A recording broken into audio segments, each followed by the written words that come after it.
Hello दोस्तों, हम लोग आज फिजिकल साइंस क्लास 10 का एमसीक्यू क्वेश्चन को देखते हैं।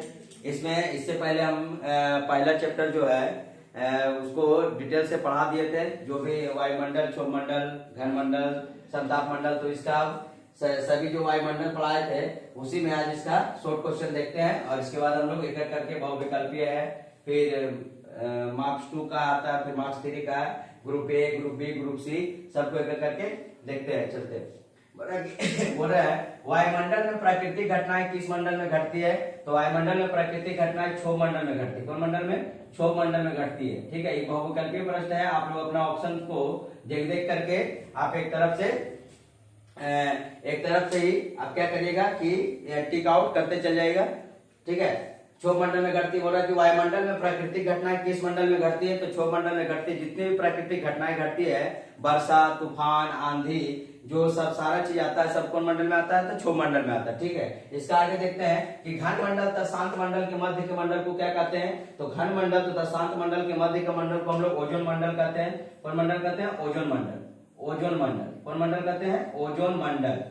ओजोन मंडल। हालांकि ओजोन मंडल जो है वो शांत मंडल के भीतर ही होता है। ओजोन मंडल जो है शांत मंडल के भीतर ही, उसी का ऊंचाई में, उसी का स्तर में लिया जाता है। हम डिटेल्स वीडियो जो बनाए थे, फुल वीडियो, उसमें आप देख लीजिएगा। ओजोन मंडल जो है शांत मंडल का ही भाग है, उसी का ऊपर का लेयर में, उसी में रहता है, ओजोन मंडल में रहता है। वह रेडियो तरंग का प्रसारण होता है किसमें होता है? तो रेडियो तरंग का प्रसारण आयन मंडल में होता है। कौन मंडल में होता है? आयन मंडल में। रेडियो प्रसारण जो होता है सब किस मंडल में होता है? आयन मंडल में होता है। जितने भी संचार उपग्रह, संचार, रेडियो संचार जितने भी होते हैं सभी आयन मंडल में ही होता है। सब आयन मंडल में होता है। और नवीकरण ऊर्जा का स्रोत क्या है? तो नवीकरण ऊर्जा का स्रोत देखिए, पवन ऊर्जा, सौर ऊर्जा, उसके बाद भूतापीय ऊर्जा, सभी नवीकरण ऊर्जा का स्रोत है। तो आपका ऑप्शन में जो है उसके अनुसार आप लिख सकते हैं भूतापीय ऊर्जा। भूतापीय ऊर्जा, भूतापीय ऊर्जा, भूतापीय ऊर्जा, भूतापीय ऊर्जा जो होता है किसमें होता है? तो नवीकरण ऊर्जा का स्रोत क्या है? भूतापीय ऊर्जा है। और अनवीकरण ऊर्जा का स्रोत क्या है? तो अनवीकरण स्रोत जो है जैसे कोयला, पेट्रोलियम, है ना, कोयला, पेट्रोलियम, लकड़ी, सब क्या अनवीकरण ऊर्जा का स्रोत है, जो कि भविष्य में क्या हो जाएगा? समाप्त हो सकता है। इसीलिए अनवीकरण ऊर्जा का स्रोत क्या है? तो आप कोयला भी लिख सकते हैं, पेट्रोलियम जो भी आपका ऑप्शन में रहेगा उस अनुसार आप लिख सकते हैं, कोयला या पेट्रोलियम। कोयला, कोयला या पेट्रोलियम, कोयला या पेट्रोलियम, कोयला या पेट्रोलियम। ठीक है, कोयला या पेट्रोलियम क्या है? अनवीकरण ऊर्जा का स्रोत है। आगे देखते हैं सौर ऊर्जा का उपयोग किसमें नहीं होता है? तो सौर ऊर्जा का उपयोग किसमें नहीं होता है? तो आपके ऑप्शन के अनुसार हम लोग देखते हैं कि किताब में जो दिया हुआ था कि सौर ऊर्जा था, उसके बाद सौर प्लेट था, सौर हीटर था, तो सभी जो है सौर ऊर्जा का उपयोग होता है। लेकिन जो बायोगैस है, बायोगैस में सौर ऊर्जा का उपयोग नहीं होता। आपके ऑप्शन के अनुसार बायोगैस, बायोगैस में जो है सौर ऊर्जा का उपयोग नहीं होता। बायोगैस में जो है सौर ऊर्जा का उपयोग नहीं होता। तो ये आपका ग्रुप ए का बहुविकल्पीय प्रश्न जो था 5 क्वेश्चन था। तो 5 क्वेश्चन को हम इसमें करवा दिए हैं। इसका आगे हम लोग देखते हैं ग्रुप बी का क्वेश्चन।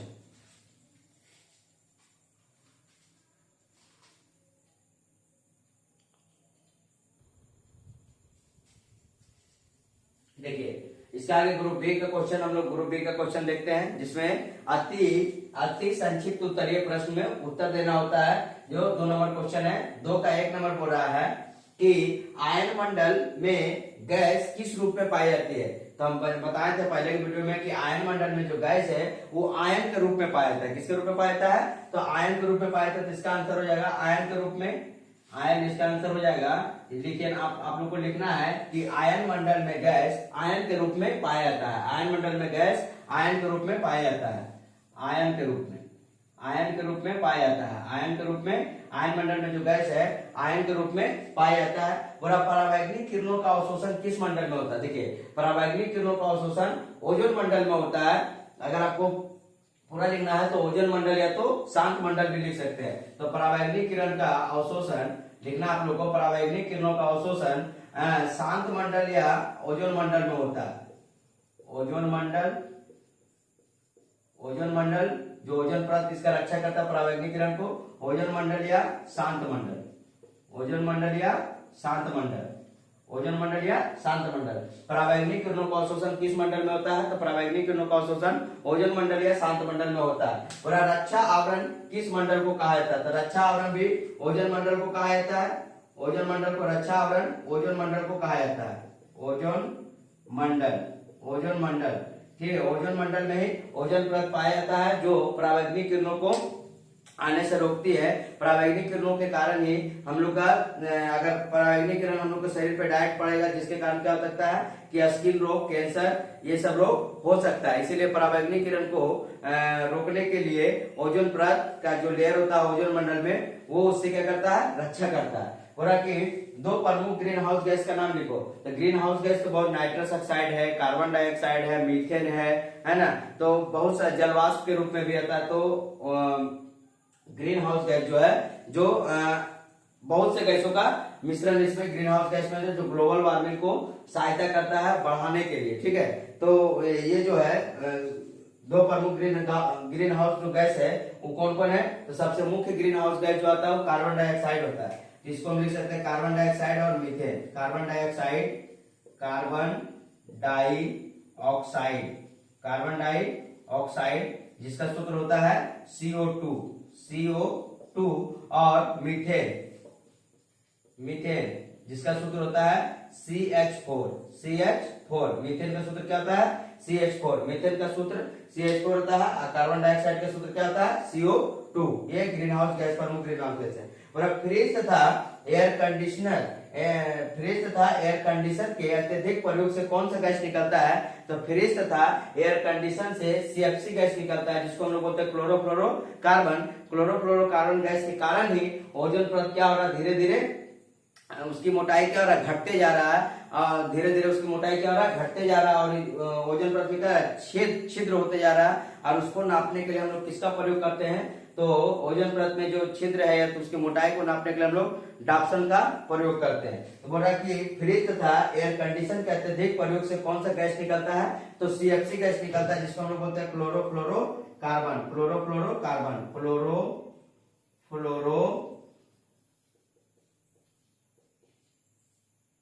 कार्बन, जिसको हम लोग बोलते हैं शॉर्ट में CFC, CFC, क्लोरोफ्लोरोकार्बन या CFC, क्लोरोफ्लोरोकार्बन या CFC। बोला कि दो जीवाश्म ईंधन का नाम लिखिए। तो जीवाश्म ईंधन क्या है? तो जीवाश्म ईंधन जो कोयला और पेट्रोलियम क्या है? जीवाश्म ईंधन का उदाहरण है। कोयला और पेट्रोलियम जो है, कोयला और पेट्रोलियम जीवाश्म ईंधन का उदाहरण है। कोयला और पेट्रोलियम जो जीवाश्म ईंधन का उदाहरण है, ठीक है।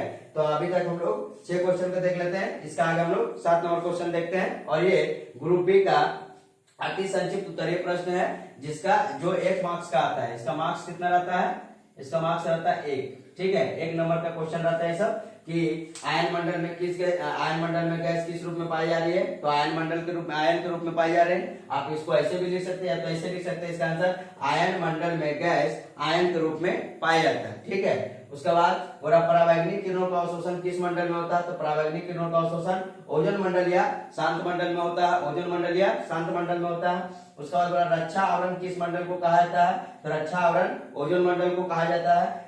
दो प्रमुख ग्रीन हाउस गैस कौन कौन है? तो दो प्रमुख green house gas carbon dioxide और मीथेन है। कार्बन डाइऑक्साइड का सूत्र क्या होता है? CO2, और मीथेन का क्या होता है? CH4, ठीक है। इसका आगे देखते हैं, फ्रिज तथा एयर कंडीशन के अत्यधिक प्रयोग से कौन सा गैस निकलता है? तो फ्रिज तथा एयर कंडीशन के प्रयोग से CFC गैस निकलता है, क्लोरोफ्लोरोकार्बन गैस। दो जीवाश्म ईंधन कौन कौन है? तो कोयला और पेट्रोलियम क्या होता है? जीवाश्म ईंधन होता है, ठीक है। इसका आगे 7 नंबर क्वेश्चन देखते हैं।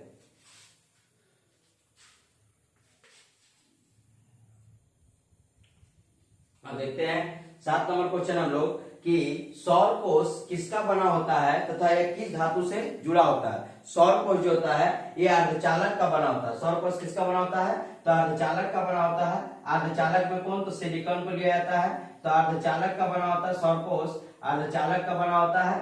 अर्धचालक में सिलिकॉन, अर्धचालक सिलिकॉन का बना होता है, सिलिकॉन का बना होता है, अर्धचालक सिलिकॉन का बना होता है। तथा किस धातु से जुड़ा होता है? तो यह चांदी से जुड़ा होता है। किससे जुड़ा होता है? तो चांदी से। चांदी से ये जुड़ा होता है, चांदी से जुड़ा होता है। किस धातु का नाम लिया इसलिए हम लोग चांदी से जुड़ा होता है। अर्धचालक जो है, अर्धचालक से जुड़ा होने के कारण ये अर्धचालक सौर कोष में जितना भी सौर प्लेट वगैरह है वो अर्धचालक से जुड़ा होता है। अर्धचालक में किसका, तो सिलिकॉन का प्रयोग किया जाता है। और किस धातु से जुड़ा होता है, तो चांदी से जुड़ा होता है। किससे जुड़ा होता है, तो चांदी से जुड़ा होता है, चांदी से। बोला कि किस ईंधन का ऊष्मीमान सबसे अधिक होता है, तो हाइड्रोजन का ऊष्मीमान सबसे ज्यादा अधिक होता है। ठीक है, हाइड्रोजन का ऊष्मीमान सबसे ज्यादा अधिक होता है। हाइड्रोजन का ऊष्मीमान सबसे अधिक होता है। और हाइड्रोजन को अवारक तत्व की भी संज्ञा दी जाती है। ठीक है, हाइड्रोजन को किस तत्व की संज्ञा दी जाती है, तो हाइड्रोजन को अवारक तत्व भी कहा जाता है। हाइड्रोजन को अवारक तत्व भी कहा जाता है। इसकी परमाणु संख्या कितना होता है, 1, और द्रव्यमान संख्या भी कितना होता है, 1 होता है। हाइड्रोजन में न्यूट्रॉनों की संख्या कितनी होती है, 0 होता है। हाइड्रोजन में न्यूट्रॉन की संख्या कितनी होती है, 0 होता है। हाइड्रोजन के कितने समस्थानिक होते हैं, तो हाइड्रोजन के 3 समस्थानिक होते हैं। हाइड्रोजन के कितने समस्थानिक होते हैं, तो हाइड्रोजन के 3 समस्थानिक होते हैं, प्रोटियम, ड्यूटेरियम और ट्राइटियम। प्रोटियम, ड्यूटेरियम और ट्राइटियम 3 होते हैं। इतना हम हाइड्रोजन के बारे में बता दिए। बोला भूतापीय ऊर्जा कैसे निकलता है, तो पृथ्वी के क्रस्ट से पृथ्वी के क्रस्ट से जो गर्म भाप के रूप में जो निकलता है उसे भूतापीय ऊर्जा कहते हैं। तो पृथ्वी के क्रस्ट से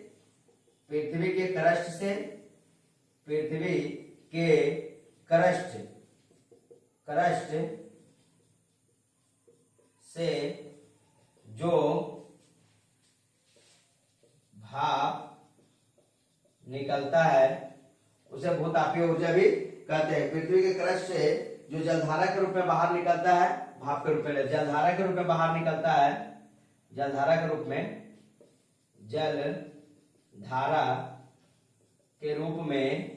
बाहर निकलता है। ठीक है, और भूतापीय ऊर्जा कैसे निकलता है, तो पृथ्वी के क्रस्ट से जो जलधारा के रूप में बाहर निकलता है उससे भूतापीय ऊर्जा कहते हैं। तो भूतापीय ऊर्जा। और पवन चक्की में कौन सा ऊर्जा किस रूप में बदलता है, देखिए पवन चक्की जब चलेगा तो पवन ऊर्जा से, इसको हम बोल सकते हैं पवन ऊर्जा से विद्युत ऊर्जा में, पवन ऊर्जा से विद्युत ऊर्जा के रूप में पवन चक्की काम करता है। पवन ऊर्जा किस रूप में चलता है, पवन ऊर्जा से विद्युत ऊर्जा के रूप में काम करता है। पवन ऊर्जा को विद्युत ऊर्जा में बदलता है, पवन ऊर्जा को विद्युत ऊर्जा में बदलता है। पवन चक्की कौन ऊर्जा से कौन ऊर्जा में बदलता है, तो पवन चक्की पवन ऊर्जा से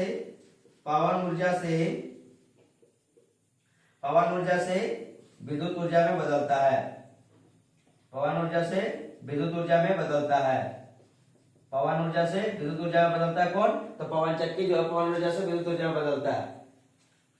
ठीक है, उसका आगे देखते हैं कि भूतापीय ऊर्जा अधिक किस देश में मिलता है, तो भूतापीय ऊर्जा सबसे अधिक यूएसए, जिसको संयुक्त राष्ट्र अमेरिका, यूएसए और न्यूजीलैंड में मिलता है। ठीक है, यूएसए और न्यूजीलैंड में मिलता है। भूतापीय ऊर्जा सबसे अधिक कहां मिलता है, तो न्यूजीलैंड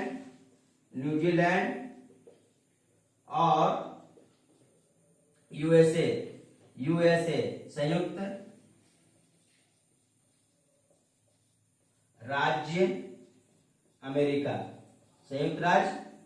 ठीक है। इसको यूएसए को फुल फॉर्म होता है यूनाइटेड स्टेट ऑफ अमेरिका। ठीक है, यूनाइटेड स्टेट ऑफ अमेरिका। ठीक है, तो भूतापीय ऊर्जा अधिक किस देश से मिलता है, तो भूतापीय ऊर्जा न्यूजीलैंड और यूएसए में मिलता है। ठीक है, आगे देखते हैं, फिर से हम लोग एक बार रिपीट कर लेते हैं। बोला सौर कोष किसका बना होता है, किस धातु से जुड़ा होता है, तो सौर कोष जो अर्धचालक से बना होता है, जो सिलिकॉन अर्धचालक में सिलिकॉन का प्रयोग किया जाता है सौर कोष में। और ये किस धातु से जुड़ा होता है, तो चांदी से जुड़ा होता है। बोला कि किस ईंधन का ऊष्मीमान सबसे अधिक होता है, तो हाइड्रोजन का ऊष्मीमान क्या होता है, सबसे अधिक होता है। भूतापीय ऊर्जा कैसे निकलता है, तो भूतापीय ऊर्जा पृथ्वी के क्रस्ट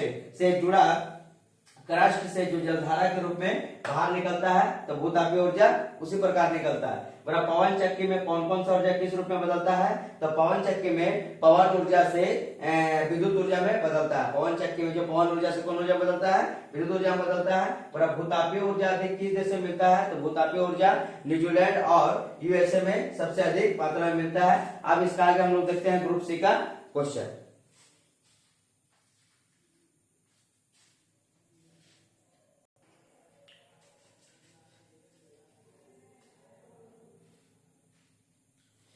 देखिए अब हम लोग ग्रुप सी का ग्रुप सी चैप्टर 1 का ग्रुप सी हम लोग देखते हैं प्रश्न उत्तर को, जो लघु उत्तरीय प्रश्न है इसका ये 2 मार्क्स करके आता है। और वायुमंडल किसे कहते हैं, वायुमंडल किसे कहते हैं, तो वायुमंडल किसे कहते हैं, जो गैसों का मिश्रण होता है, गैसों का जो समूह होता है उसे हम लोग क्या कहते हैं, वायुमंडल कहते हैं। ठीक है, बोला कि पृथ्वी के चारों तरफ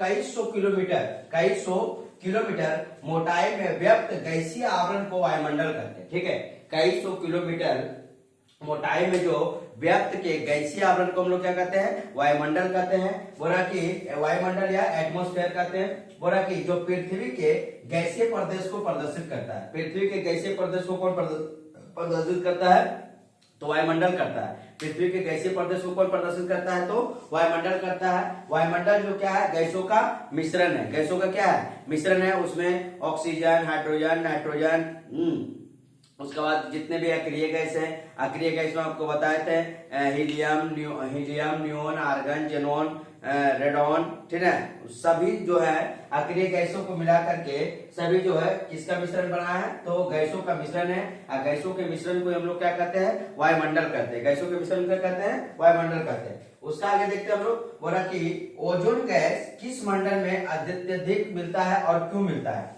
तो ओजोन गैस जो है, ओजोन गैस किस मंडल में अत्यधिक मिलता है और क्यों मिलता है, तो ओजोन गैस कहाँ मिलता है, तो पृथ्वी के धरातल से 15 किलोमीटर तथा ऊपर 35 किलोमीटर के बीच के स्तर को ओजोन मंडल होता है। ठीक है, ओजोन मंडल कितने के बीच होता है, तो 15 किलोमीटर से लेकर के 35 किलोमीटर के बीच में, धरातल से 15 किलोमीटर से लेकर के ऊपर 35 किलोमीटर के बीच के स्तर को ओजोन मंडल होता है। तथा इसी मंडल में ओजोन गैस अत्यधिक पाया जाता है। इसी मंडल में क्या होता है, ओजोन गैस अत्यधिक मात्रा में पाया जाता है। कौन मंडल में, तो ओजोन मंडल में। ठीक है, इसी मंडल में ओजोन गैस अत्यधिक मात्रा में मिलता है।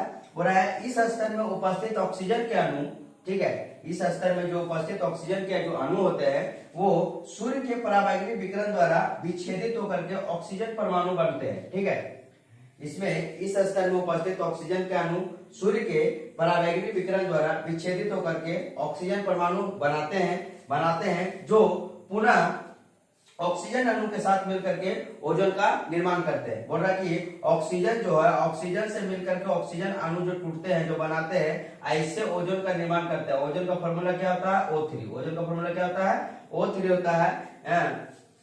O3 होता है। ऑक्सीजन के अणु को जो सूर्य के पराबैंगनी किरण से विच्छेदित होकर के, माने ऑक्सीजन जो टूटते हैं, ऑक्सीजन प्लस ऑक्सीजन में टूटते हैं और टूटने के बाद वो परमाणु बनाते हैं जो पुनः ऑक्सीजन अणु के साथ मिलकर के ओजोन का निर्माण कर देते हैं। और ओजोन का फॉर्मूला क्या होता है, O3। ओजोन का फॉर्मूला क्या होता है, O3 है। ओजोन मंडल से क्या होता है, पराबैंगनी किरणों को क्या मिलता है, पराबैंगनी किरणों से हम लोगों को रक्षा किया जाता है। ठीक है, इसे ओजोन मंडल से पराबैंगनी किरणों से रक्षा किया जाता है। अब इसके आगे हम लोग 3 नंबर क्वेश्चन देखते हैं। देखिए 3 नंबर क्वेश्चन क्या बोल रहा है, बोला 3 नंबर क्वेश्चन, ओजोन छिद्र क्या है, ओजोन छिद्र क्या है तथा यह अधिक कहाँ बनता है। ठीक है, तो ओजोन छिद्र क्या है, बोला ओजोन स्तर के किसी क्षेत्र में ओजोन गैस की कमी होने पर, ठीक है, ओजोन स्तर के किसी क्षेत्र में, मान लीजिए कुछ ओजोन स्तर का ये वाला एरिया है, इस एरिया में अगर मान ले यहाँ पर ओजोन गैस का कमी होने लगेगा, ओजोन गैस का क्या होने लगेगा, कमी होने लगेगा, ओजोन गैस का कमी होने लगेगा। कमी होने पर ओजोन छिद्र बन जाता है। ओजोन क्या होता है, छिद्र बन जाता है। किस गैस की कमी से, तो ओजोन गैस की कमी से। ओजोन गैस की कमी से यहाँ पर ओजोन स्तर में क्या होता है, छिद्र बन जाता है, जिससे होकर सूर्य के हानिकारक किरणें निकलने लगती है। ठीक है, जिससे होकर के सूर्य के जो हानिकारक जो पराबैंगनी किरणें होती है वो क्या होती है, निकलती है तथा यह ओजोन छिद्र ध्रुवीय क्षेत्रों में अधिक बनता है। किस क्षेत्रों में अधिक बनता है, तो ध्रुवीय क्षेत्रों में अधिक बनता है ओजोन छिद्र, जिससे वहां का बर्फ क्या होता है, गलने लगता है। जिससे वहां का बर्फ क्या होता है कि गलने लगता है। तो ओजोन क्षेत्र क्या है, तो ओजोन स्तर के किसी भी क्षेत्र में, मान लो कोई भी क्षेत्र में ओजोन कोई एरिया है, कोई पूरा एरिया में जहां पर ओजोन गैस की कमी होने लगता है, जिससे क्या होता है, ओजोन छिद्र बनने लगता है। ओजोन छिद्र बनने के कारण क्या होता है कि जो सूर्य से निकलने वाला पराबैंगनी किरण है, हानिकारक किरणें है, वो क्या होता है कि ओजोन छिद्र को हानिकारक किरणें जो है क्या होती है, छिद्र से निकलने लगती है, जो कि मानव जीवन के या तो पेड़ पौधे पे या तो जंतु पे क्या है, वो हानिकारक प्रभाव डाल सकता है। ठीक है, तो ओजोन छिद्र बन जाता है, जिससे होकर के सूर्य का हानि करने किरण निकलती है। ये सबसे अधिक कहाँ बनता है, तो ध्रुवीय क्षेत्रों में ओजोन छिद्र क्या है, मात्रा अधिक बनता है, जिससे वहां का बर्फ क्या होता है, गलने लगता है। क्योंकि ध्रुवीय क्षेत्र में क्या होता है, बर्फ बर्फ बर्फ बर्फ बर्फ ही बर्फ होता है, जिसके कारण क्या होता है, वहां का बर्फ क्या होता है, गलने लगता है। आगे देखते हैं 4 नंबर क्वेश्चन बोल रहा है भूमंडलीय उष्णता या ग्लोबल वार्मिंग क्या है। ग्लोबल वार्मिंग क्या है या भूमंडलीय उष्णता क्या है, तो बोल रहा है 4 नंबर आंसर, वायुमंडल में कार्बन डाइऑक्साइड की मात्रा बढ़ने से, वायुमंडल में कार्बन डाइऑक्साइड CO2 की मात्रा बढ़ने से वायुमंडल में क्या होता है, तापमान में होने वाली वृद्धि को ही भूमंडलीय उष्णता कहते हैं, ग्लोबल वार्मिंग कहते हैं। कि कौन सी गैस की मात्रा बढ़ने से, तो carbon dioxide, carbon dioxide gas की मात्रा बढ़ने से क्या होता है, वायुमंडल के तापमान में वृद्धि होने लगता है, उसे हम लोग भूमंडलीय उष्णता कहते हैं। यह मुख्यतः कार्बन डाइऑक्साइड के कारण ही होता है। यह मुख्यतः किस गैस के कारण होता है, तो कार्बन डाइऑक्साइड गैस के कारण होता है। कार्बन डाइऑक्साइड की गैस की मात्रा बढ़ने से वायुमंडल का तापमान क्या होता है, बढ़ने लगता है, उसे हम लोग कहते हैं ग्लोबल वार्मिंग या भूउष्णता, भू उष्णता। ठीक है, अब इसका आगे हम लोग 5 नंबर क्वेश्चन देखते हैं।